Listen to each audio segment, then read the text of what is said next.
wadani maxay kula tahay halka Soomaaliya afari nusafadaan waradna midnimada Soomaaliya waa muqaddas adna maxay kula tahay no waranagu horanu goone aqoonsi baan doonayna adna habartayni ninkii arooso adeerkayna leewaaye waradna maxay kula tahay dawlad dhexe oo sal adag oo adna yaa minay xamar xisaab ku jirin waxaan dhihi karaahe adna maxay kula tahay boowe federaal ina adeeray adigana qoondada dumarku waa geedka go'an warbal dadkan eega oo xagee loo kala socdaa war maxaad ula yaabaysaa dadku waa kala maane oo duceeyay allay leedahay xafaayada konfi baby iyo caanaha konfi laag sidaanay ilmuhu uga qosliyaan oryaan reegeed fadhiyow kalamaan duurkii kastaba waa u kulantaane kii kale maxaa idinka xiray kama hadlaysaane abwaan baa daraad yidhi codnimaan ku diri karo col haddaan u soo dumo anay igu daran tahay aniguna waxaan idhi how inaan jaaha wareernayon mahan laa joogin waa jirta inaan jaaha wareernayon mahan laa joogin waa jirta haddaad jaha wareertay iska joog jiil hadda soo kacaa jire maheeraa jira digsiya jameeca may kala jirte haddaad jaha wareertay joog jabhada soo kacaa jire warya janaala jiin webu lankii jibaal falow fadawna injir maadi kora war nimanyow dhibaato cilmi ku dhisanaa jirtee maxaa hal cilmi ku dhisan loola yahay horta arniyow hore waxaanu maqli jira hanti wadaagga cilmiga ku dhisan beriga ma waxaad keenta haddana dhibaato cilmi ku dhisan ebedkay ma maqal waxaa la yidhi nin daweel hayso dawaa loogu daraa hadarsadee warniyow shuruudihii waa soo buuxisay golaha abwaanidii maa ku biirtid war fahamka cirsi dhuux rag iyo doorba waa ku jiraan ha iska diiwaan geliso aniga sideedaba golahaasa ii soo dhowaynin adaan ku nacaye warnimayow jawhar arrin aan la yaabaa laga sheegay waxaa la yidhi gurigii aan nalka shidnayn 500 kun oo shilin baa la ganaaxay marka kuwa dabkoodu dansan yaho masaakiina 500 kun oo galaaxana laga rabaa gabay oday hore tiriyaa markay igu soo dhacay allow jeega xiirow ibliis sharaha kuu qaado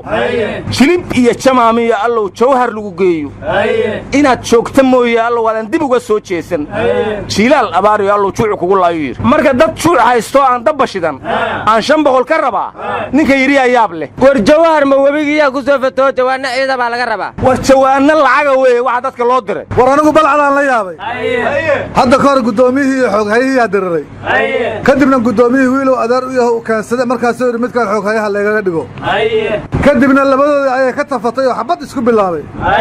hadda wiilkii adeerkii dadna waa dileen dadna waa dhaawaceen waxa ay ku dirireen waa isbaaro dadka loo dhiganayay walaa la yidhi lamadi xaaraan ku heshiisa xalaashay ku dirirtaa war xalaala iska diriran may gaarna isbaari iska diriran halgaari waana lama ebeesi shal qaybsatiyo koona halaal ma qaba warnimayow guddoomiye iyo xoghayo loo garqaybinayo wasiir iyo agaasimo loo garqaybinayo iyo madaxweyne iyo xildhibaan loo garqaybinayo Soomaaliya laga yaqaan ninku dilay ayaa dadka kuugu foge halaq kula darsaa kuma daynaye yaynugu turkina isku duubni aan la dagaalanne tabaadiga hariya daafaca sharciga ariya mugaad halaq dugsayso iskama dhicisido ee ma dishido daf ha kaa bajiye ninku dilay har kuma dhigo horaa loo yidhi warya maahmaadiinka ku dheeloy lankii irikii goori hoos makii jiida waa leere war sidaas maahana dudun inaad daransatay inaad dugsato la isuguma dara waa war maahmaa freesha baa soo baxday madaxweynaha Uganda warkiisa inaan dhibsanno iyo inay ciidamadiisu nawaardiyeeyaan la iskuguma daraa la yidhi war waa ba'anahay bakti looma cune waxaad dhibsad iska dhici riya ma ku jirtiin mashruucna soo cabteen ra'yiina waxaan ku qiyaasi akhli ruuci maskax ruujinoodi hadda ka horaan waxa uu yiri rafaadaan ku qabnaa rubacajaada raadintiisa rubacajaada raadintiisa hadda warkiisu saas muu ekay warnimada wal sayid sheekh axmed madobe waxa uu yiri waxa la balmay bisha saddexaad inta ka horeysa arbacay sida ay u dhaqantaan si fiirinayna taas aan ku go'aan qaadanayna aryaadaha guddoomiyaha gobolka Banaadir injineer Yariisow xalay xaflad qurux badan oo qarash badan ku baxayo qabtay kadibna waxa uu yiri wax qabadkayga tomayo lama biloodoon xilka hayayaan soo bandhiga lix wada waa dhisayo yiri maahay marana nooma sheegin isxilqaana waa ka qayb galayo yiri waxa uu ka qabtana nooma sheegin barakacayaashana walaxaan u qabnayo yiri waxa uu qabtayna nooma sheegin waxauna ku soo gebagabeeyo oo dadka tusay islaan guri ayaamahan laga heestayoo furihii ku wareejiyey war guddoomiyuhu waxqabadkiisii waa kala hilmaamayo waxaa ka mid ahay wiilkii iyo gabadhii iska daba ordaayey oo lamaanihii qarniga iyo arooskii qaranka loo baxshay uu ka qayb qaatay loodana waa kii yidhi magaalada laga aruursho aryaa loodaas waaba dhibantaa hadday tayo waaga xidhan tahay xildhibaanno u doodoo soo deeya may waayeen war ra'iisul wasaare ku-xigeenka soomaaliya mahdi maxamed guuleed xalay wuxuu guddoomiyaha gobolka ka codsaday siyaasiyiinta xanaaqsan iyagana in xaflad loo qabto si ay waxqabadka dawladda u ogaadaan oo indhahooda wax ugu arkaan war waxqabadka dawladda ma xaflad baa lagu ogaadaa horaan waxaa loo yidhi muxibba waa macni gooy macriifna meedku mufacna almaaku mooke muxubbaanku qabaaye aan maqli jira warmandheero waxaa ku kulmay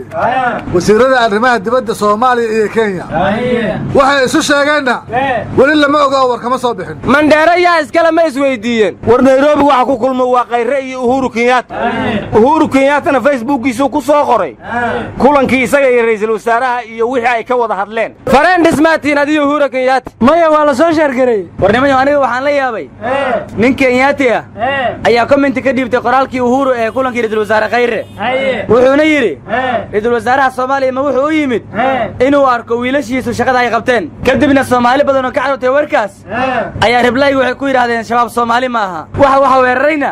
macal kenyaatiga kamid ahay sharafta aan raadinayno kama raadinayno komentiyaasha ajnabigu qoraana waxaan ka raadinaynaa komentiga shacabkeenu qoraan war ciidanka kenya mayba gobodeena lama qofood oo ajnabi oo xuduudda ka gudubow mayna la goboday iyagoo lacag laaluush ee askarta siiyaan shiika beesa iyo koodhaha miyaa la qabta asay dhaheen musuuri saacna waa heewaalan yihiin kenyaatigu qaraxa kuleelkiisa markay arkeen waa kuwa laaluushka diiday ciidamadeennu maxay weli u qaataan war xisbi samadoon la yidhaahdo ayaa muqdisho laga furay astaantiisina tusbax waa la yidhi marka waxaan u malaynayaa in wadaaddo cusub ay yihiinoo hadda kadib hool ay bilaabi rabaan islaam doonaa nala kugu soo gambadaye haddana ma samadoonaa nala kugu soo gamba raba madax muuqdee mid isaawira midna lagama sabraa la yidhi horaan waxaa loo yidhi magacii musiibo maalinay baxaan war timirtii horeba dab loowaa war xisbiga 2020 doorashada dhacaysa inay ku guulaystaa laga yaabaaye hadda godobaa ka gelin war xisbi iyo dukaanta aad rabtaan furtee dadka daaya waryaada war imaaraadka waxaa ka dhacday cayaartii ugu yaabadnayd cayaartuna waxay dhex maraysay qatar iyo imaaraadka amiir imaaraadka ka tirsanna asagoo taageerayaasha qatar inaysan garoonka soo gelin raba ayuu iibsaday tikidhadii oo dhan war horaa waxaa loo yidhi doqoni walaalkeedii u daabweyn war waxaa ka sii darreed 4 iyo eber aa looga badiyey weligoodba tikidhada ha wada aruursadaane horaan waxaa loo yidhi doora diiqaad mamooga war somalilan baa arrin yaablu ka dhacday nin bakistaaniya baa wuxuu isla soo sawiray gabdho facebookana waa soo geliyey somalilan dad damiir le inay yihiin baan ogaaday xabsigay liinta ku xabsiiyeen waxayna yidhaahdeen gabdhaha naadar ha ku khaldamin bakistaan iskuma sawiro mana faafiyeen horaan waxaa loo yidhi bushning hay soomaaliga baaniya wareedhaaya golihii wasiirada koonfur galbeed madisaaq ma lagu soo daray madisaaq baa guli biyo mangabaahan dooro kii kuii gurto rifawka kulijeeda leere warya aryaa haddii wasiir lagaa dhig xaad nooga qarsaysa qaras indhaha kaa ridee nuucaan wasiir ka dhiganaya lafta gareen miyaa ku dhawaaqa mise nabadiyo nool warya lan abaardiliho oo alismay ka daaguruma warya